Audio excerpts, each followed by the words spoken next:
Hello students, we are going to start next chapter in retail management, and that is organization structure in retail institutions. तो इस chapter को start करने से पहले सबसे first जो हम टॉपिक डिस्कस करने जा रहे हैं that is what is an organisation.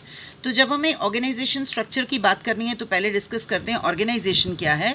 तो organisation means a social unit of people systematically structured and managed to meet a need or to pursue collective goals on a continuous basis.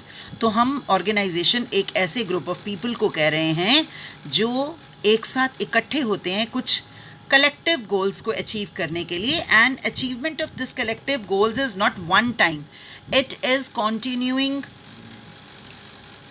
For a longer period of time. So एक लंबे समय के लिए continuous basis पे जब कुछ लोग मिलते हैं और कॉमन गोल्स को अचीव करने के लिए तो हम उसे ऑर्गेनाइजेशन कह देते हैं.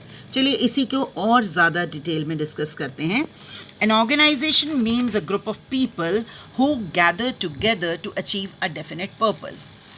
एन ऑर्गेनाइजेशन कैन बी, अब ये किसी भी तरह की ऑर्गेनाइजेशन हो सकती है. It can be a business organisation, government organisation और नॉन गवर्नमेंट ऑर्गेनाइजेशन. लेकिन जब कोई ऑर्गेनाइजेशन फॉर्म होगी तो उसका एक कॉमन पर्पस होगा, और इस कॉमन पर्पस को अचीव करने के लिए ये बहुत इम्पॉर्टेंट है कि जो भी मेंबर्स उस ऑर्गेनाइजेशन में डील कर रहे हैं उन सब के बीच में प्रॉपर कोऑर्डिनेशन होना चाहिए. इस जो कोऑर्डिनेशन की हम बात करें विच इज़ अटमोस्ट रिक्वायर्ड, इस कोऑर्डिनेशन को अचीव करने के लिए हम एक प्रॉपर ऑर्गेनाइजेशन स्ट्रक्चर बना लिया जाता है जिसमें जितने भी लोग इन्वॉल्व होंगे, जितने भी इंडिविजुअल्स इन्वॉल्व होंगे उस ऑर्गेनाइजेशन में, उस ग्रुप ऑफ पीपल में, उनकी सबकी duties and responsibilities properly define कर दी जाएंगी. तो ऑर्गेनाइजेशन स्ट्रक्चर ऐसा हुआ जो ऑर्गेनाइजेशनल गोल्स को अचीव करेगा, और उसके लिए पूरी ऑर्गेनाइजेशन में जितनी भी पॉसिबल डिफरेंट रिस्पॉन्सिबिलिटीज़ बन सकती हैं उन सब रिस्पॉन्सिबिलिटीज़ को अलग अलग लोगों में बांट दिया जाएगा. इसके साथ साथ अथॉरिटीज़ भी क्रिएट की जाएंगी. व्हेन वी से दैट कुछ अथॉरिटीज़ दी जाएंगी तो अथॉरिटीज़ और रिस्पॉन्सिबिलिटीज़ दोनों साथ साथ चलती हैं.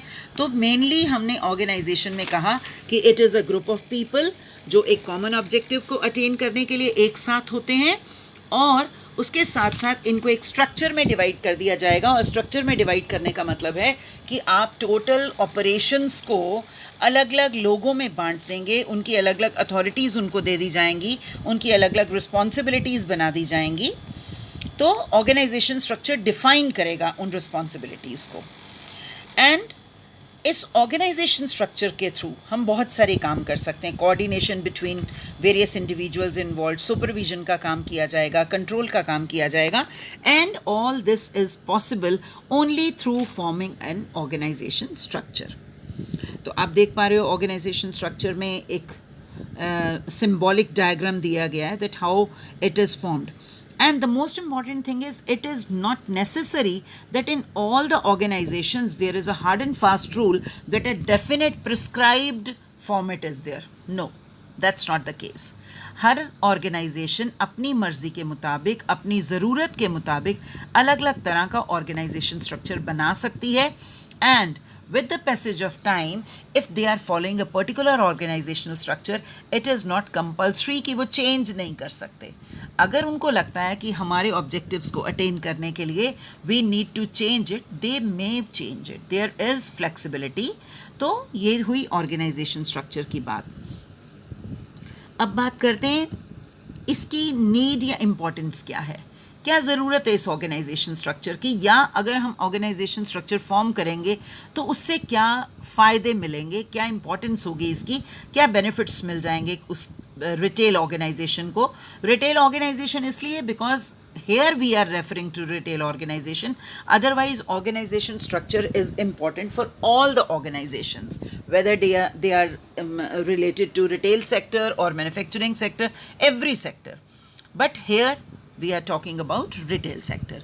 तो सबसे पहला जो फ़ायदा होगा या सबसे ज़्यादा जो इम्पोर्टेंस है ऑर्गेनाइजेशन स्ट्रक्चर की वो ये कि it defines authority and responsibility in organisation.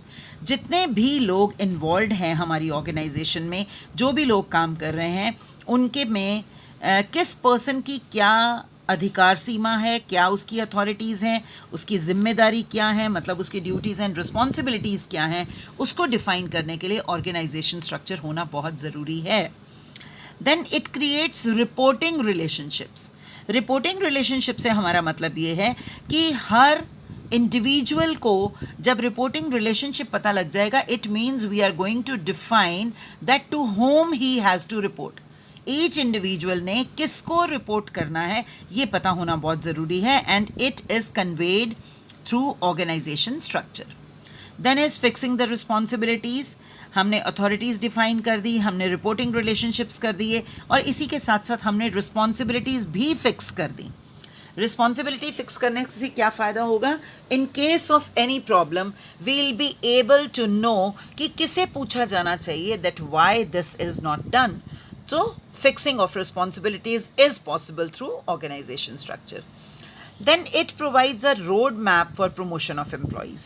जब किसी भी कंसर्न में एम्प्लॉय ज्वाइन करेगा तो ऑर्गेनाइजेशन स्ट्रक्चर को देखने के बाद ही कैन डिसाइड कि उसे कौन से लेवल पे इस टाइम पोजीशन मिली है, and if he wants to grow तो क्या रोड मैप है, वो किस अथॉरिटी से किस पोजीशन से किस पोजीशन पे मूव करेगा अपवर्ड, ये एम्प्लॉयज़ को पता लगेगा थ्रू ऑर्गेनाइजेशन स्ट्रक्चर। क्योंकि हर ऑर्गेनाइजेशन में डिफरेंट ऑर्गेनाइजेशन स्ट्रक्चर है, एंड एट टाइम्स अलग अलग ऑर्गेनाइजेशन अलग अलग लेवल्स पे, अलग अलग हियरार्की लेवल्स के ऊपर नॉमेनक्लेचर भी अलग अलग रख देते हैं। कहीं फोरमैन यूज़ किया जाएगा, कहीं सुपरवाइज़र यूज़ किया जाएगा, कहीं आपका मैनेजर यूज़ किया जाएगा, कहीं assistant manager. So lots of disparity is there, and it depends upon the organisation कि आप क्या हियरार्की फिक्स करते हैं, आप क्या डेजिग्नेशंस देते हैं, क्या नॉमेनक्लेचर देते हैं अलग अलग पोजीशंस को। बट ऑर्गेनाइजेशन स्ट्रक्चर देख के ही प्रमोशन ऑफ एम्प्लॉयज़ का रोड मैप डिसाइड किया जा सकता है। इसके अलावा ऑर्गेनाइजेशन स्ट्रक्चर एम्प्लॉयज़ की वर्किंग एफिशिएंसी को भी इम्प्रूव करता है। एफिशिएंसी कैसे इम्प्रूव होगी? Because all the authorities and responsibilities are well defined. Everybody knows that for non performance they will be held responsible. तो एक मॉरल ड्यूटी हो जाएगी that they will be performing their duties well. Then there is possibility of evaluation of performance. Evaluation is the most important task. जब किसी भी concern में आप evaluation अगर नहीं कर सकते एम्प्लॉयज़ की या डिपार्टमेंट्स की या किसी भी चीज़ की, तो जब तक परफॉर्मेंस इवेल्युएशन नहीं होगी तब तक हम लैप्सेस नहीं जान पाएंगे। तो ऑर्गेनाइजेशन स्ट्रक्चर के थ्रू परफॉर्मेंस ऑफ एम्प्लॉयज़ की परफॉर्मेंस इवेल्युएशन भी पॉसिबल हो जाती है। Next is main tasks to be performed in retail organisation. जब हम ऑर्गेनाइजेशन स्ट्रक्चर बड़ी एक बाद की बात है, लेकिन सबसे पहले अगर हम स्टेप में कुछ करेंगे तो सबसे पहले it is important to decide कि कौन कौन से काम किए जाने हैं रिटेल ऑर्गेनाइजेशन में। जब हम ऑर्गेनाइजेशन स्ट्रक्चर फॉर्म करने की बात करेंगे तो पहले ऑर्गेनाइजेशन होनी ज़रूरी है, एक लोगों का ग्रुप होना ज़रूरी है, then it will be identified. Organisation structure बाद में बन रहा है, आप शुरू में ही आइडेंटिफाई करेंगे कि पहले उस रिटेल ऑर्गेनाइजेशन में कौन कौन से ऐसे मेजर टास्क्स हैं विच शुड बी परफॉर्म्ड। क्योंकि जब तक आप एक्टिविटीज़ को डिफाइन नहीं करोगे तब तक आपको ये नहीं पता लगेगा that how many departments you need, how many segments of operations should be there. तो आप जितने भी पॉसिबल टास्क्स हैं उनको आइडेंटिफाई कर लिया जाएगा। And here in this picture you can see that different departments और different tasks have been identified. और उस सीरीज़ में सबसे पहले हमारे पास आ रहा है बाइंग एंड मर्चेंडाइजिंग। एंड जब रिटेल ऑर्गेनाइजेशन इन टास्क्स को आइडेंटिफाई करती है तो इसमें सबसे ज़्यादा जो रोल रहेगा वो टॉप मैनेजमेंट का रहेगा, क्योंकि टॉप मैनेजमेंट ओवरऑल ऑर्गेनाइजेशन देखती है रिटेल ऑर्गेनाइजेशन की। एंड जो प्लानिंग का काम किया जाता है वो ज़्यादातर प्लानिंग और decision making top level management से ही की जाती है। तो वहीं से टास्क्स को आइडेंटिफाई कर लिया जाएगा और कौन से बेसिकली हम टास्क को आइडेंटिफाई कर सकते हैं जो मेजर हैं उनको हम लिस्ट आउट किया है यहाँ पे, as it is buying and merchandising, then store operations, finance and accounts, administration, human resource management and support functions. So एक एक करके बात करते हैं इनके बारे में। सबसे पहले बात करते हैं जो मेन काम है buying and merchandising. Buying and merchandising retail organisation में इसका मतलब है मर्चेंडाइजिंग मीन्स कलेक्टिंग और finalising the product in which you are going to deal. कौन सी ऐसी चीज़ें हैं, कौन सी ऐसी प्रोडक्ट्स या सर्विसेज हैं जिनमें आप डील करने जा रहे हैं, जिनमें आप बेसिकली बिजनेस करने जा रहे हैं। तो सबसे पहले उन चीज़ों को प्रोक्योर करना सबसे इम्पॉर्टेंट काम होगा, क्योंकि जब तक आपने प्रोक्योरिंग नहीं की आप फर्दर उसको सेल नहीं कर पाएंगे। तो सबसे इम्पॉर्टेंट टास्क हो गया हमारा बाइंग एंड मर्चेंडाइजिंग। इसके साथ साथ स्टोर ऑपरेशंस। जो स्टोर ऑपरेशंस का डिपार्टमेंट होगा, this department is responsible for overall management of retail store. अब जब हम ओवरऑल मैनेजमेंट की बात करते हैं तो इसमें स्टोर डिज़ाइन भी आ जाएगा, स्टोर लेआउट भी आ जाएगा, arrangement of products and services भी आ जाएगा, management of operations with in the store भी आ जाएगा। तो जब हम स्टोर ऑपरेशंस की बात करते हैं तो ओवरऑल एक ओवरऑल आउटलुक को लेके चलते हैं कि टोटल स्टोर में कितने काम किए जाने हैं and how these operations will be managed. इसके अलावा जो main task to be performed है उसमें फाइनेंस एंड अकाउंट्स आ जाता है। जो फाइनेंस एंड अकाउंट्स डिपार्टमेंट है इसका भी एक इम्पॉर्टेंट रोल है, क्योंकि किसी भी कंसर्न के लिए फाइनेंस बहुत इम्पॉर्टेंट है।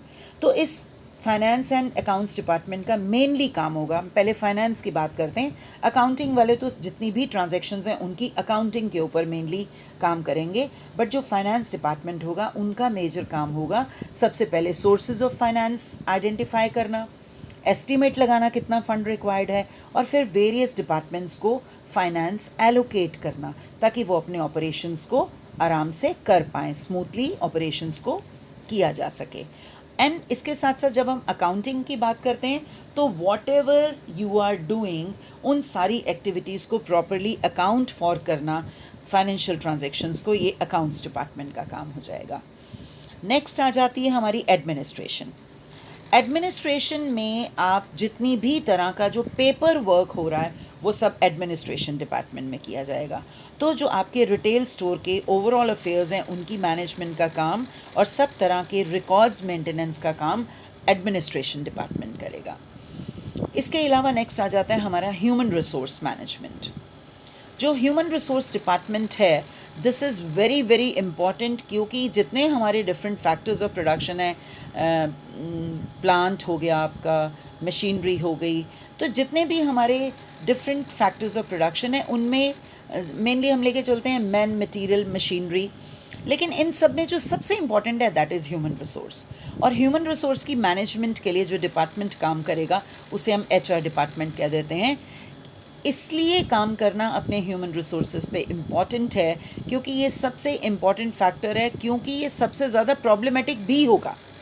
It's easy to manage other physical resources, but आपके ह्यूमन रिसोर्सेज को अगर प्रॉपरली ऑर्गेनाइज नहीं किया जाएगा, वेल मैनेज नहीं होंगे, तो आप अपने जो ऑब्जेक्टिव्स हैं उनको अटेन नहीं कर पाएंगे। So human resources are most valuable assets of the organisation, तो इनका प्रॉपर मैनेजमेंट होना बहुत ज़रूरी है। इसके अलावा बाकी के जितने फंक्शंस हैं हमने उनको एक कैटेगरी में डाल दिया, and we are saying this category as support functions. तो इस सपोर्ट फंक्शंस में बाकी सब एक्टिविटीज़ हम इंक्लूड कर देंगे, advertising, sales promotion, public relation, marketing, तो ये सब सपोर्ट फंक्शंस में आ जाएंगे।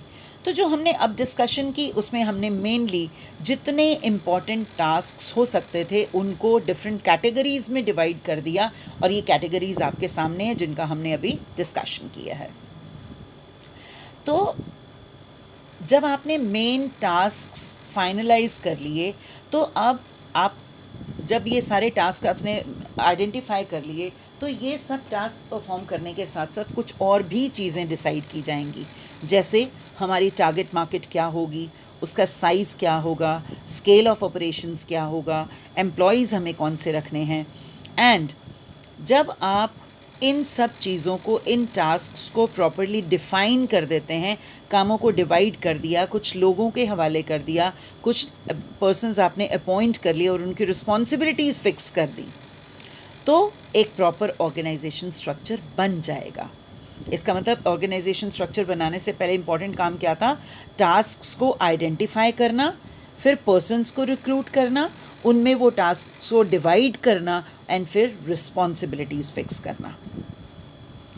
अब बात करते हैं कि जब हम ये ऑर्गेनाइजेशन स्ट्रक्चर बनाते हैं तो क्या कोई ऐसी चीज़ है जो इस पे इम्पैक्ट डालती है, कुछ ऐसे फैक्टर्स हैं जो इसको इन्फ्लुएंस करते हैं? तो नो डाउट यहाँ पे कुछ फैक्टर्स हैं। बेसिकली आप देख सकते हैं 3 फैक्टर्स हमने आइडेंटिफाई किए हैं। सबसे पहला होगा level and scale of operations. जो level and scale of operations है, इसका स्ट्रक्चर ऑफ ऑर्गेनाइजेशन के ऊपर, ऑर्गेनाइजेशन स्ट्रक्चर के ऊपर एक इम्पॉर्टेंट इम्पैक्ट होगा, सब्सटेंशियल इम्पैक्ट होगा। क्योंकि जो रिटेलर है वो चूज़ करेगा कि क्या उसे स्मॉल लेवल पे काम करना है या उसे लार्ज स्केल के ऊपर काम करना है। इसी तरह से ही हैज़ टू डिसाइड कि उसका स्केल ऑफ ऑपरेशंस कहाँ तक सीमित होगा। क्या वो लोकल लेवल पे ही काम करेगा या उसको स्टेट लेवल पे काम करना है, रीजनल लेवल पे काम करना है, नेशनल लेवल पे काम करना है, या उसे नेशनल लेवल से भी बियॉन्ड इंटरनेशनल लेवल तक काम करना है। तो इट डिपेंड्स कि आपने अपना level and scale of operations क्या डिसाइड किया है, तो उसी के अकॉर्डिंगली हमारा ऑर्गेनाइजेशन स्ट्रक्चर भी फाइनलाइज होगा। अगली जो चीज़ हमें ध्यान में रखनी है that is types of product sold.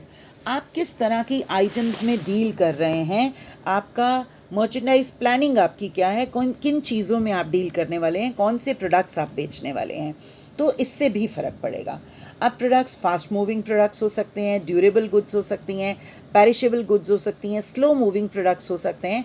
तो टाइप्स ऑफ प्रोडक्ट्स सोल्ड को भी आइडेंटिफाई करना, फाइनलाइज करना बहुत ज़रूरी है। Next factor to be discussed is type of departmentalisation, कि आपके जो डिफरेंट ऑपरेशंस हैं, बिजनेस ऑपरेशंस, उनको आप किस तरह से डिवाइड करेंगे। क्या आप फंक्शनल बेसिस के उनको डिसाइड करेंगे? जब हम फंक्शनल बेसिस पे डिवीजन की बात करते हैं तो इसका मतलब हम अपने important functions wise different departments बना देंगे, एज मार्केटिंग, फाइनेंस, HR, या हमने ये डिसाइड किया, हमने जो डिपार्टमेंटलाइजेशन करनी है, क्लासिफिकेशन करना है, we are going to classify our organisation structure according to various products. जो हमारी डिफरेंट प्रोडक्ट लाइंस हैं उनके अकॉर्डिंगली करें। या एक और ऑप्शन हो सकती है कि आप geographically, according to geographical areas, north, south, east, west या सेंट्रल रीजन, इनके अकॉर्डिंगली जोग्राफिकल बेसिस के ऊपर आप अपना डिपार्टमेंटलाइजेशन करें, ऑर्गेनाइजेशन स्ट्रक्चर बनाएं। तो इन सारे फैक्टर्स को ध्यान में रख के ही ऑर्गेनाइजेशन स्ट्रक्चर बनाया जाएगा हर कंसर्न के लिए, जो उस पर्टिकुलर कंसर्न के लिए सूटेबल होगा। अब हम बात करने जा रहे हैं कि process of organising a retail क्या होगा। अगर आपने किसी भी रिटेल ऑर्गेनाइजेशन को ऑर्गेनाइज करना है तो उसके लिए क्या प्रोसेस फॉलो किया जाएगा, मीन कौन कौन से ऐसे डिफरेंट टास्क्स होंगे, कौन से ऐसे स्टेप्स होंगे जिनको आप फॉलो करेंगे if you want to organise a retail organisation. यहाँ हेडिंग में एक मिस्टेक है, it should be process of organising a retail organisation और retail store. Here process is written and it's wrong, so let's proceed. अब आप इस image में देख पा रहे हैं कि बेसिकली हमने 4 स्टेप्स लिए हैं इसमें, और उन 4 स्टेप्स में सबसे पहले बात की जा रही है आउटलाइनिंग स्पेसिफिक टास्क्स।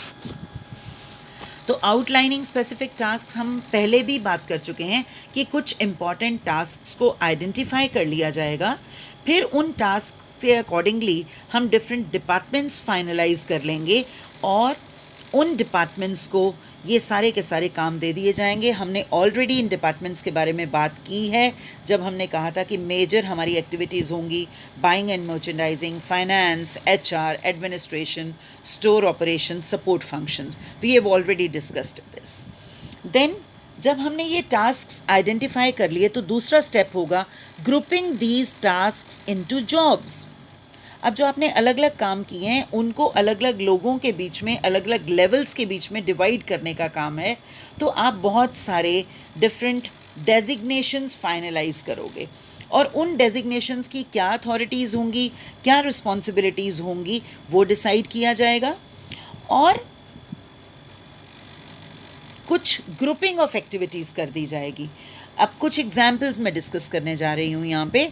जब हम ग्रुपिंग ऑफ टास्क करते हैं, फॉर एग्जाम्पल हमने एक एक्टिविटीज़ को कलेक्ट किया कि आपने जो भी जिन भी प्रोडक्ट्स में डील करना है उसकी अरेंजिंग और डिस्प्ले का काम करना है। अरेंजिंग द प्रोडक्ट्स जिसमें आपको डील करना है एंड उसकी displaying merchandise, then customers reaction, customers के रिएक्शन को चेक करना, कस्टमर के व्यूज़ की कलेक्शन करना, गिफ्ट रैपिंग करना और कस्टमर्स को गाइड करने का काम करना। तो अब आप सोचिए कि रिटेल सेक्टर में जब आप एंटर करते हैं किसी भी रिटेल स्टोर में, तो ये सारा काम प्रोडक्ट्स को शेल्फ्स पे मैनेज करना, आपसे बात करना, कस्टमर से बात करना, उनके व्यूज़ की कलेक्शन करना, अगर कस्टमर ने बाय कर लिया तो उसको किस पैकेट में रैप करके देना है, ये जो सारे काम करता है, ये तकरीबन हर रिटेल स्टोर में इन सारे कामों को फ्लोर स्टाफ करता है। Floor staff means the staff members who are available to deal directly with the customer to provide them services to give them information. अब एक और तरह की एक्टिविटीज़ का एग्जाम्पल लेते हैं। इन्वेंट्री स्टाफ क्या करता है? फ्लोर स्टाफ की हमने बात कर ली कि कस्टमर्स के साथ डील करेगा। इसी तरह से एक इन्वेंट्री स्टाफ रहता है हमारा, जिनका मेनली काम इन्वेंट्री हैंडलिंग होगा। इन्वेंट्री हैंडलिंग से मतलब है यहाँ पे इन्वेंट्री को रिसीव करना, उसकी क्वालिटी चेक करना, उसके इशू एंड रिसीट का रिकॉर्ड रखना, इन्वेंट्री की स्टोरेज करना ताकि मटेरियल्स में कोई डिटीरियोरेशन ना होने पाए। देन अगर हमने वेंडर को इन्वेंट्री किसी कारण से रिटर्न करनी है तो वो रिटर्न करना, और उसके साथ साथ इन्वेंट्री रिकॉर्ड्स प्रिपेयर करना। तो हमने अभी तक 2 एग्जाम्पल्स डिस्कस कर लिए कि फ्लोर स्टाफ क्या काम कर रहा है, इन्वेंट्री स्टाफ क्या काम कर रहा है। तो यहाँ से बहुत अच्छे से क्लियर हो जाता है कि हम एक ही तरह के एक पर्टिकुलर डिपार्टमेंट से रिलेटेड जो टास्क्स हैं उनकी ग्रुपिंग कर रहे हैं और फिर उसे एक पर्टिकुलर डेजिग्नेशन को सौंप रहे हैं। इसी तरह से उदाहरण हम ले सकते हैं कैशियर का। अब किसी भी रिटेल स्टोर में कैशियर का क्या काम होगा? मैनेजमेंट ऑफ रिसीट्स, लेजर को मेंटेन करना, प्रॉपर पैकेजिंग करना मटेरियल्स की, क्योंकि कैशियर ही डील कर रहा है, आपको प्रोडक्ट्स वो हैंड ओवर करता है तो वो पैकिंग का काम भी वही करेगा। आपको अगर आपने कैरी बैग्स लेने हैं तो वो इशू करना, देन बिल्स को इशू करना, और जितना भी हमारा क्रेडिट कार्ड से रिलेटेड, अगर कस्टमर्स कार्ड्स यूज़ कर रहे हैं पेमेंट के लिए तो इवन क्रेडिट कार्ड या डेबिट कार्ड से रिलेटेड भी सारी इन्फॉर्मेशन को स्टोर करना, तो ये सारे काम कैशियर परफॉर्म करेगा। तो अब आप देख रहे हैं हम ड्यूटीज़ को आइडेंटिफाई करते जा रहे हैं। इसी तरह से कस्टमर केयर स्टाफ होगा।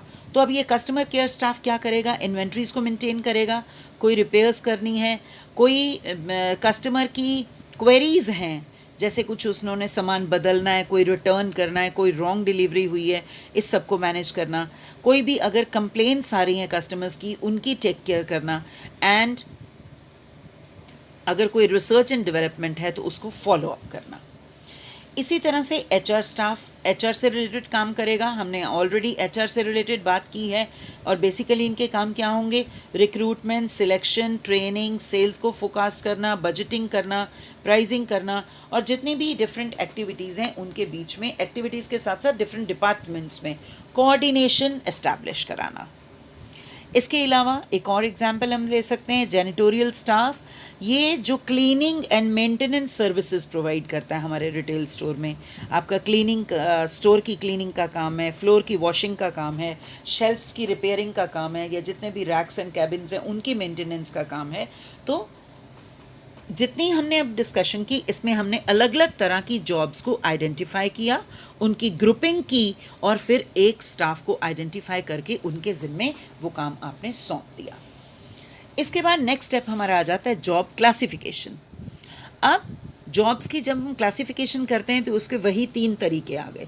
फंक्शनल क्लासिफिकेशन हो सकता है एज पर डिफरेंट फंक्शंस, जैसे मार्केटिंग, सेल्स, फाइनेंस, ऐसे डिवाइड कर दिया, या जोग्राफिकल क्लासिफिकेशन कर सकते हो आप। जोग्राफिकल क्लासिफिकेशन में क्या आ जाएगा कि आपने अलग अलग geographical locations wise, areas wise division कर दी, क्लासिफिकेशन कर दिया as east branch, west branch, north branch, south branch and then central branch. तो ये सब जोग्राफिकल क्लासिफिकेशन था। इसी तरह से प्रोडक्ट वाइज भी क्लासिफिकेशन किया जा सकता है। मान लीजिए आप बहुत सारे प्रोडक्ट्स में डील कर रहे हैं, you are dealing in readymade garments, business, then jewellery में भी आप डील कर रहे हो, इलेक्ट्रॉनिक्स में भी डील कर रहे हो, किचन वेयर में भी आप डील कर रहे हैं। तो अगर हम अलग अलग प्रोडक्ट्स में डील कर रहे हैं तो एट टाइम्स हम अपना जॉब क्लासिफिकेशन प्रोडक्ट वाइज भी कर देते हैं।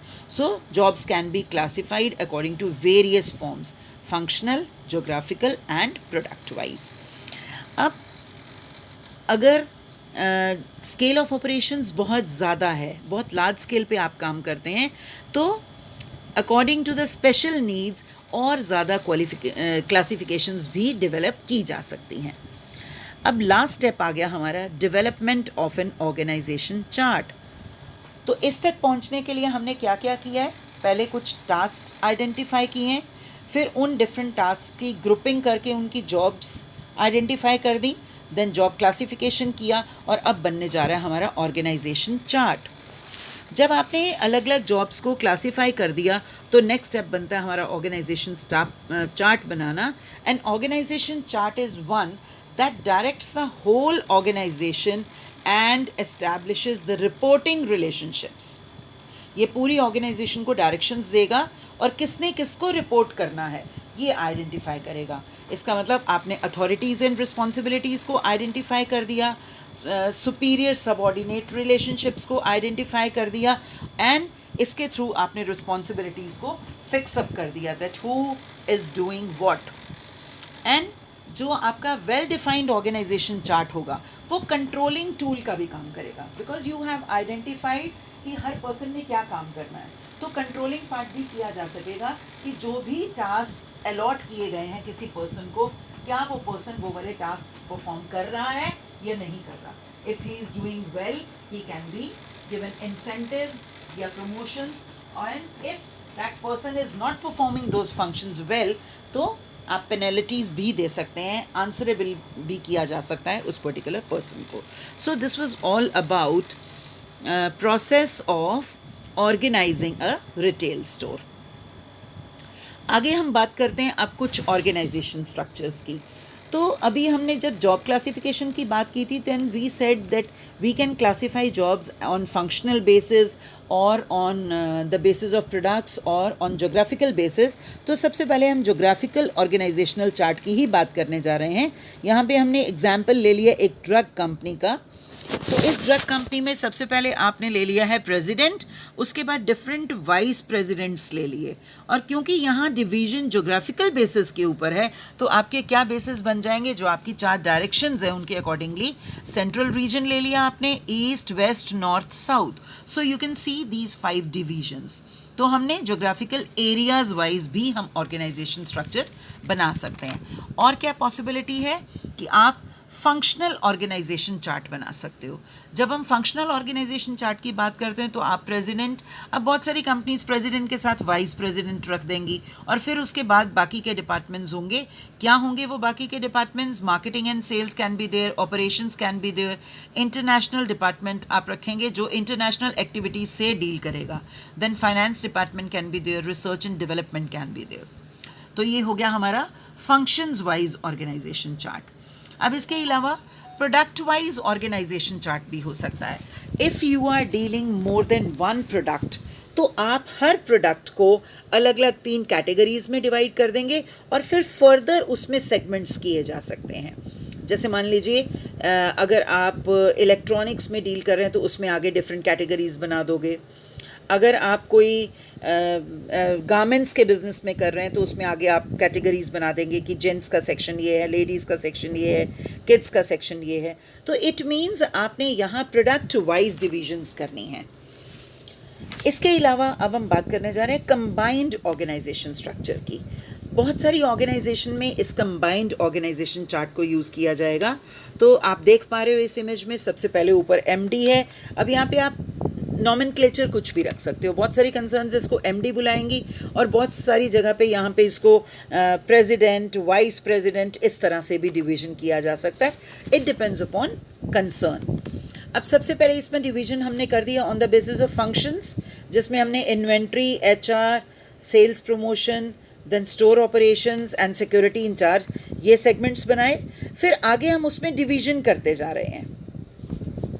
आप उसमें देख रहे हो कि एरिया वाइज भी हमने डिवीजन कर दिया है।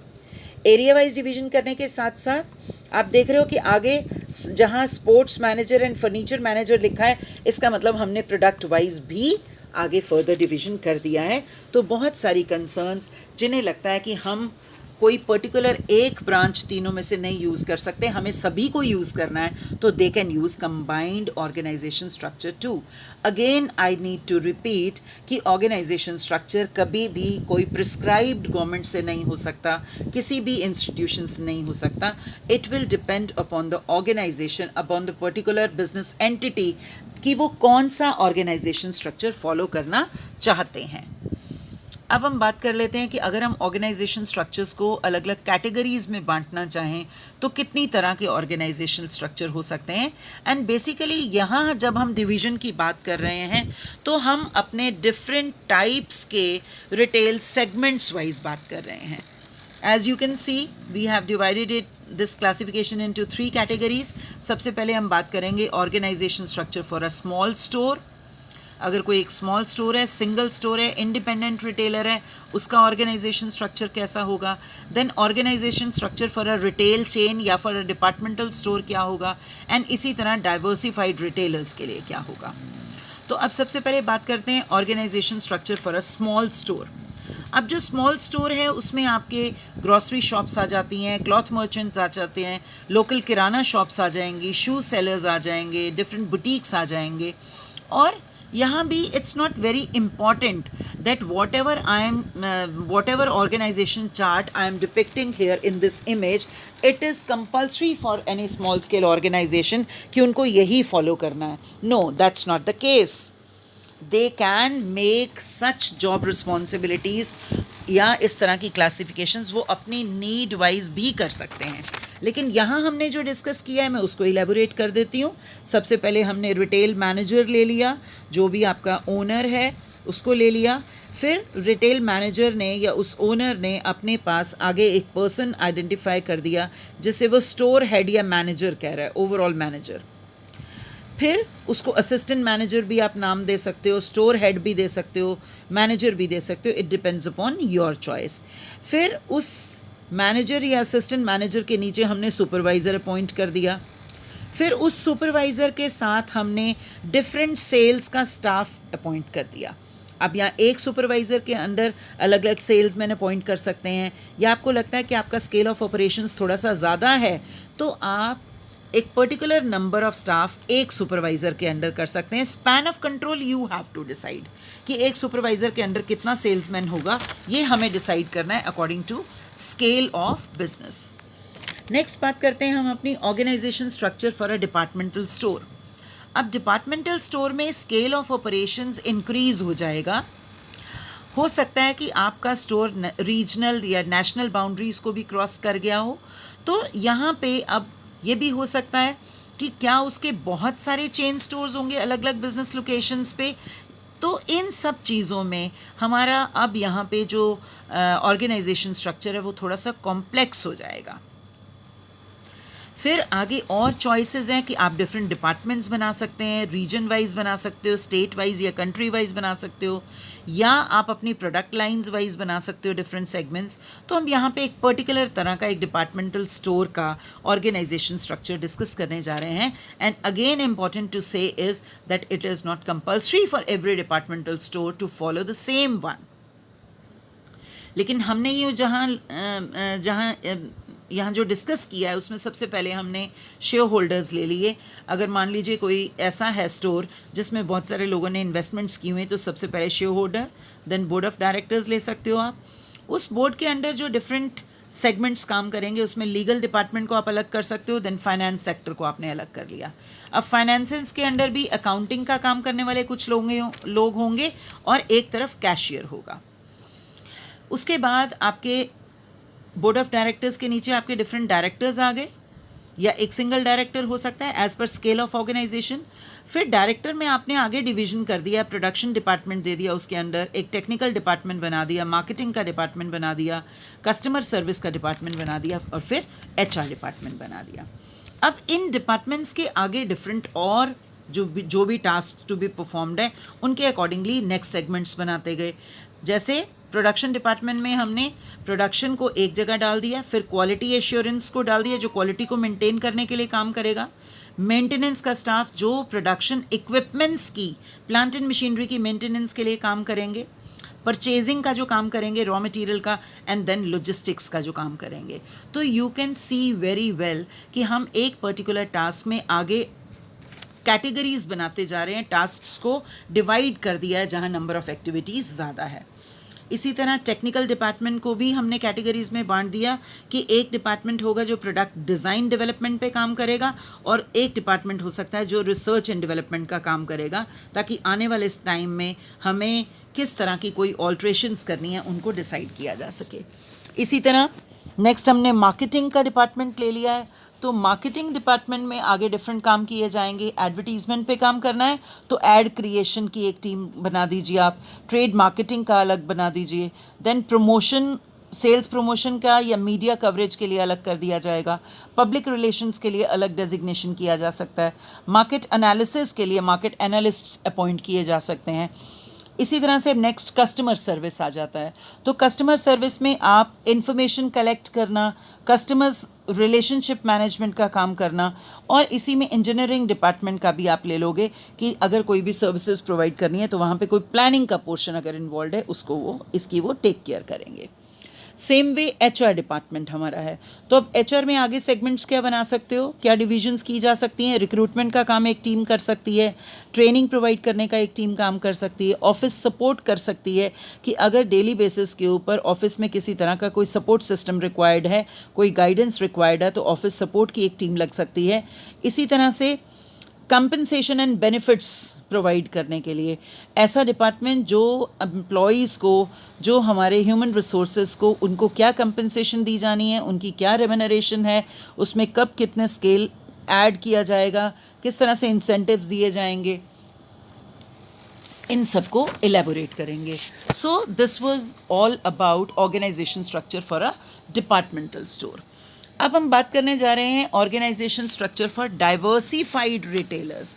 अब यहाँ डाइवर्सिफाइड रिटेलर्स का मतलब क्या है कि बहुत सारे रिटेल सेगमेंट में ऐसे बिजनेस हाउसेस काम करते हैं जो एक साथ बहुत सारे बिजनेसेस को मैनेज करते हैं।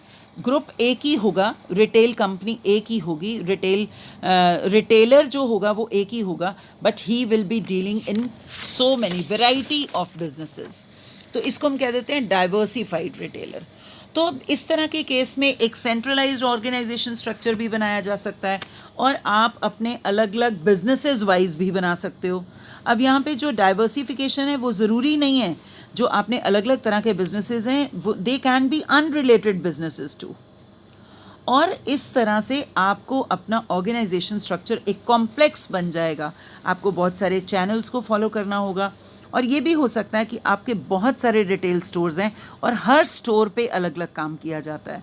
जैसे अगर हम रिलायंस की बात करें, अगर आप एक रिलायंस की बात करें तो एक तरफ आपको रिलायंस ट्रेंड्स का शोरूम मिल जाता है जो गारमेंट्स में डील करता है। इसी तरह से रिलायंस फुटप्रिंट्स के नाम से फुटवेयर्स में डील कर रहे हैं। इसी तरह से रिलायंस फ्रेश स्टोर्स हैं जो फ्रूट्स, वेजिटेबल्स एंड ग्रॉसरी और कुछ और जो आपकी रोज़ाना इस्तेमाल की चीज़ें हैं उनमें डील कर रहे हैं।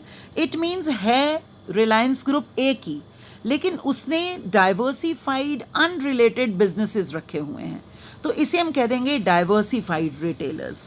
तो इस पर्टिकुलर केस में उन्हें बहुत सारी चीज़ों का ध्यान रखना होगा, बहुत सारे एडिशनल डिपार्टमेंट्स और डिविजन्स क्रिएट करने पड़ेंगे जो उन डिपार्टमेंट्स को कोऑर्डिनेट करने का काम करना, फिर जितने भी आपके रिसोर्सेज हैं उन रिसोर्सेज को अलग अलग बिजनेसेस को एलोकेट करना, फिर उन सब डिफरेंट डिविजन्स में एक कोऑर्डिनेशन इस्टेब्लिश करना और उनकी इंटरकनेक्टिविटी इस्टेब्लिश करना, फिर जितने भी आपके एडवर्टीजमेंट है उसके ऊपर कंसंट्रेट करना, एंड जब आप एडवर्टीजमेंट पे कंसंट्रेट करेंगे, you have to keep in mind कि या तो आप कंबाइंड एक ही लेवल के ऊपर एडवर्टाइजिंग करें और पूरे रिटेल ग्रुप के लिए एडवर्टीजमेंट हो जाए, and if you need to advertise product wise और बिजनेस सेगमेंट वाइज तो वैसा भी किया जा सकता है, बट हमने एडवर्टाइजिंग कन्फ्लिक्ट्स को अवॉइड करना है।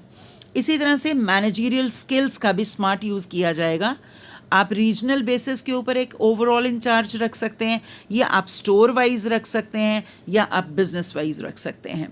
तो इन सब कम्प्लेक्सिटीज़ को दूर डाइवर्सिफाइड रिटेलर को करना होगा, and he has to ensure कि प्रॉपरली सभी बिजनेसेस को, सभी डिविजन्स को प्रॉपरली मैनेज किया जा सके। तो अभी तक हम बात कर रहे थे ऑर्गेनाइजेशन स्ट्रक्चर की। अब इस चैप्टर में एक और कंटेंट हमारे पास इंक्लूड किया गया है, human resource management in retailing. जब हम ह्यूमन रिसोर्स की बात करते हैं तो जितने भी हमारे मैन, मटेरियल, मशीनरी, तो इसमें man is most important. Man means human resources, जो लोग आपके पास काम करते हैं। कोई भी रिटेलर सारे के सारे एक्टिविटीज़ को खुद से परफॉर्म नहीं कर सकता, तो उसे ह्यूमन रिसोर्सेज की हेल्प चाहिए ताकि वो अपने टारगेट्स को अचीव कर सके। और जो ह्यूमन रिसोर्सेज आपको चाहिए रिटेल स्टोर में क्या काम करने के लिए चाहिए, कौन से ऐसे टास्क्स हैं जो आपने ह्यूमन रिसोर्सेज से करने हैं, that they have to deal with customers. उन्हें कस्टमर्स को प्रोडक्ट्स बाय करने में हेल्प प्रोवाइड करना है, जो आपकी आइटम्स हैं, प्रोडक्ट्स हैं, उनको कस्टमर्स को बेचना, उनको अट्रैक्ट करना, ये सारे काम हैं जिनके लिए हमें ह्यूमन रिसोर्सेज की रिक्वायरमेंट है। जितनी भी प्रोडक्ट्स में आप डील कर रहे हो, one method is that products are lying on different shelves, on different counters, and no one is going to the customer, no one is interacting with the customer. Customers खुद ही जाते हैं, shelves पे पड़ा हुआ माल देखते हैं और उसको वो खरीदते हैं या नहीं खरीदते। बट अगर वहाँ पे कोई पर्सन आपने अपॉइंट कर रखा है, कोई HR वहाँ पे अवेलेबल है, तो वो ह्यूमन टच दे देगा उन रिटेल ऑफरिंग्स को, because the person will be explaining benefits of that particular, using that particular product, या उसके फीचर्स को एलेबोरेट कर सकता है। कस्टमर को हेल्प की जा सकती है डिफरेंट साइजेस आइडेंटिफाई करने में, डिफरेंट डिज़ाइंस को डिस्प्ले करने में। तो इससे एक ह्यूमन टच हो जाएगा आपकी रिटेल ऑफरिंग्स में, और आपके रिटेल बिजनेस को एक यूनिकनेस मिल जाती है। अब हम बात करते हैं कि कौन कौन से डिफरेंट HR फंक्शंस परफॉर्म किए जाएंगे बाय द रिटेल ऑर्गेनाइजेशंस। तो जब हम HR फंक्शंस की बात करते हैं तो सबसे पहले बात वही आ गई, identifying various roles in the retail organisation. आपकी रिटेल ऑर्गेनाइजेशन में अलग अलग तरह के कितने काम किए जा रहे हैं, और उन कामों वाइज पहले मेन एक्टिविटीज़ आप आइडेंटिफाई कर देंगे। जैसे हमने पहले भी बात की थी कि डिफरेंट सेगमेंट्स हो सकते हैं, बाइंग एंड मर्चेंडाइजिंग का काम हो सकता है, स्टोर ऑपरेशंस का काम हो सकता है, टेक्निकल सपोर्ट हो सकती है, मार्केटिंग हो सकता है, सेल्स मैनेजमेंट हो सकता है। तो आपने बहुत सारे जो रोल्स हैं उनको आइडेंटिफाई करना है, टास्क्स को आइडेंटिफाई करना है। दूसरा जो काम किया जाएगा, अब ये जो हम टास्क को आइडेंटिफाई करने की बात कर रहे हैं, एक तरह से हम यहाँ पे job identification and job classification की बात कर रहे हैं, जॉब एनालिसिस की बात कर रहे हैं। सेकंड स्टेप आ जाता है हमारा recruiting people with right qualification. आपने जो डिफरेंट टास्क्स परफॉर्म किए उनके अकॉर्डिंगली एप्रोप्रिएट पर्सन को अपॉइंट करना, ये HR का सबसे इम्पॉर्टेंट काम होगा। सबसे ज़रूरी है कि राइट जॉब के ऊपर राइट पर्सन को अपॉइंट किया जाए। अगर स्किल की ज़रूरत है तो स्किल्ड पर्सन होना चाहिए, अगर क्वालिफ़िकेशन की ज़रूरत है तो क्वालिफ़िकेशन वाला पर्सन होना चाहिए।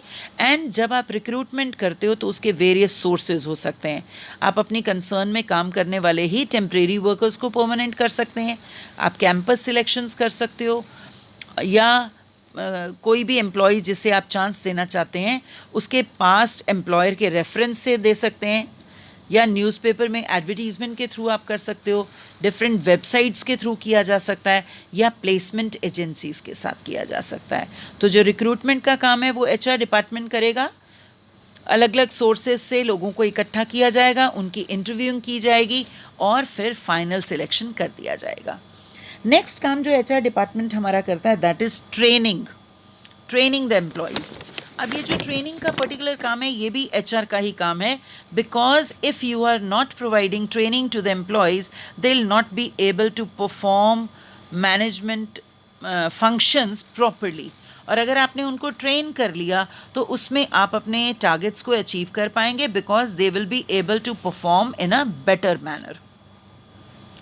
जब आप अपने एम्प्लॉयज़ को ट्रेनिंग देते हो तो it depends according to nature of your business कि क्या आपने उसको टेक्निकल स्किल्स में एनरिच करना है या आपका काम इस तरह का है जिसमें कम्युनिकेशन स्किल्स पे ट्रेनिंग देनी ज़रूरी है, प्रोडक्ट की नॉलेज के बारे में बात करनी ज़रूरी है, प्रोडक्ट के फीचर्स के बारे में उसको ट्रेनिंग देने की ज़रूरत है ताकि वो कस्टमर्स को इलेबोरेट कर पाए, उनकी प्राइसिंग कैसे करनी है ये बताया जा सकता है, डिफरेंट प्रोडक्ट्स के क्या ऑल्टरनेटिव यूजेस हैं, हमारी सेल्स पॉलिसीज़ क्या हैं, आम मार्केट की इंफॉर्मेशन क्या है। So when we are going to train employees we are going to share all these things with the employees, और इस सारे का पर्पज़ ये है that he can perform his job well. Next आ जाता है मोटिवेट करना। अब जहाँ HR डिपार्टमेंट ने रोल्स आइडेंटिफाई करने हैं, जॉब एनालिसिस करना है, रिक्रूटमेंट करना है, ट्रेनिंग प्रोवाइड करनी है, उसके साथ साथ मोटिवेशन करना भी इम्पॉर्टेंट है। कोई भी एम्प्लॉय मोटिवेशन के बिना बहुत अच्छा काम नहीं करेगा। जो मोटिवेशन है उसके थ्रू वो अपनी परफॉर्मेंस बहुत अच्छी, जितनी उसकी कैलिबर होगी उसके अकॉर्डिंगली वो आपको आउटपुट देगा। देन जब हम मोटिवेशन की बात करते हैं तो उसके अलग अलग तरीके हो सकते हैं, जैसे एक अच्छा वर्क एनवायरनमेंट प्रोवाइड करना। अगर आपके वर्कर्स अच्छा काम कर रहे हैं तो उनको रिकग्निशन देना, उनको कोई रिवॉर्ड्स देना। It means every time it is not necessary कि जब आपने किसी को मोटिवेट करना है तो आप उनको फाइनेंस या मॉनेटरी टर्म्स में बेनिफिट्स देंगे। बहुत बार आप नॉन मॉनेटरी टर्म्स में भी बेनिफिट्स दे सकते हैं और अपने जो एम्प्लॉयज़ हैं उनको एनकरेज कर सकते हैं। जब हम financial incentives, if finances are available then monetary incentives दिए जा सकते हैं। It may be commission, it may be some bonus, तो कुछ भी इंसेंटिव आप दे सकते हो ताकि आप अपने जो एम्प्लॉयज़ हैं उनको मोटिवेट कर सको। इसके अलावा एम्प्लॉयज़ को मोटिवेट करने का तरीका है कि उन्हें प्रमोशन के चांसेस बताए जाएं, उनकी ग्रोथ प्रॉस्पेक्ट्स बताए जाएं। आप कोई स्पेशलाइज ट्रेनिंग प्रोग्राम्स उनके लिए दे सकते हो, उनकी एनरिचमेंट के लिए, उनकी एम्पावरमेंट के लिए। इसके अलावा जो काम करता है हमारा HR department, that is very important, performance evaluation. जिनको आपने रिक्रूट किया था उनकी time to time performance evaluation बहुत इम्पॉर्टेंट है। If you have decided some targets, you need to check कि क्या उन टारगेट्स को अचीव किया जा रहा है या नहीं किया जा रहा। जो आपने परफॉर्मेंस के टारगेट्स दिए थे क्या उनको अचीव किया गया कि नहीं किया गया। अगर अचीव कर लिया गया इसका मतलब देयर इज़ पॉजिटिव डेविएशन, और अगर टारगेट्स अचीव नहीं हो पाए तो क्यों नहीं हो पाए। We have to identify this, and जो गुड परफॉर्मेंस होंगे, जो अच्छे से काम करेंगे, they should be rewarded for their good performance, ताकि जो बाकी के एम्प्लॉयज़ हैं वो भी मोटिवेट हों और जो नहीं ऐसा अटेन कर पाए उनको भी एक एनकरेजमेंट मिले, उनके लिए भी एक एग्जाम्पल सेट हो कि वो भी बेटर काम करें। अब चलते हैं हम अपने चैप्टर के अगले हिस्से पे, implications of HR management in retailing. Mainly इसमें हम ये डिस्कस करने जा रहे हैं कि ये जो ह्यूमन रिसोर्स मैनेजमेंट जिसको हमने अभी इतना इम्पॉर्टेंट कहा, इससे क्या बेनिफिट्स होंगे, क्या फ़ायदा मिलेगा बिज़नेस को। तो सबसे पहले गुडविल इंक्रीज़ होगी। अगर आपकी ऑर्गेनाइजेशन में एम्प्लॉयज़ से रिलेटेड प्रॉपर एक्टिविटीज़ की जाती हैं, आप प्रॉपर बेनिफिट्स उनको देते हैं, तो उससे और प्रॉपर बेनिफिट्स कब दोगे, जब वो लोग अच्छा काम करेंगे, हायर सेल्स करेंगे, कस्टमर लॉयल्टी को इंश्योर करेंगे। तो इस तरह की कंसर्न्स अपनी गुडविल को इंक्रीज़ करती हैं। ऐसी कंसर्न्स में गुडविल इंक्रीज़ हो जाएगी। देन सेल्स आपकी इंक्रीज़ हो जाएंगी। Organisation having good human resource management is benefited in terms of higher sales. तो ज़्यादा से ज़्यादा कस्टमर्स आपकी ऑर्गेनाइजेशन की तरफ अट्रैक्ट होंगे and you will be able to get higher sales. This less employee turnover. एक और इम्प्लीकेशन क्या होगी, अगर आपकी HR प्रैक्टिसेस बहुत अच्छी हैं तो आपका एम्प्लॉय टर्नओवर बहुत कम होगा। Employee turnover means number of employees leaving the retail organisation in a particular time. तो अगर आपके एम्प्लॉयज़ आपकी ऑर्गेनाइजेशन के वर्क एनवायरनमेंट से सेटिस्फाइड होंगे तो लेस चांसेस होंगे कि वो आपकी ऑर्गेनाइजेशन को छोड़ के जाएं। तो अगर आपका एम्प्लॉई टर्नओवर कम हो जाता है तो आपकी ट्रेनिंग की कॉस्ट भी बढ़ जाती है। इसी तरह से और इम्प्लीकेशन क्या होगी और क्या बेनिफिट मिलेगा हमें एचआर मैनेजमेंट से? टारगेट्स अचीव कर पाएंगे। अगर ह्यूमन बींग्स आपके पास जो ह्यूमन रिसोर्सेज हैं, अगर वो एफर्ट्स नहीं करते तो आप अपने टारगेट्स को अचीव नहीं कर पाओगे। So proper human force helps in making the targets achievable, आप अपने टारगेट्स को अचीव कर पाएंगे। तो हम ये कह सकते हैं कि जो ह्यूमन रिसोर्स मैनेजमेंट है, जो हमने अभी ये टॉपिक डिस्कस किया, इसका किसी भी रिटेल ऑर्गेनाइजेशन में एक बहुत बड़ा हाथ है, जिसके थ्रू वो रिटेल स्टोर अपने टारगेट्स को अचीव कर पाएगा। So, managing the human resource is a difficult and challenging task, but if you have managed your human resources well, you will be able to achieve desired results. So, this was all about this chapter, जिसके first portion में हमने organization structure की बात की, various types of organisation structure की बात की, और फिर सेकेंड सेगमेंट में हमने ह्यूमन रिसोर्स मैनेजमेंट की बात की। I hope you'll be able to understand this. Good luck to all of you and thank you.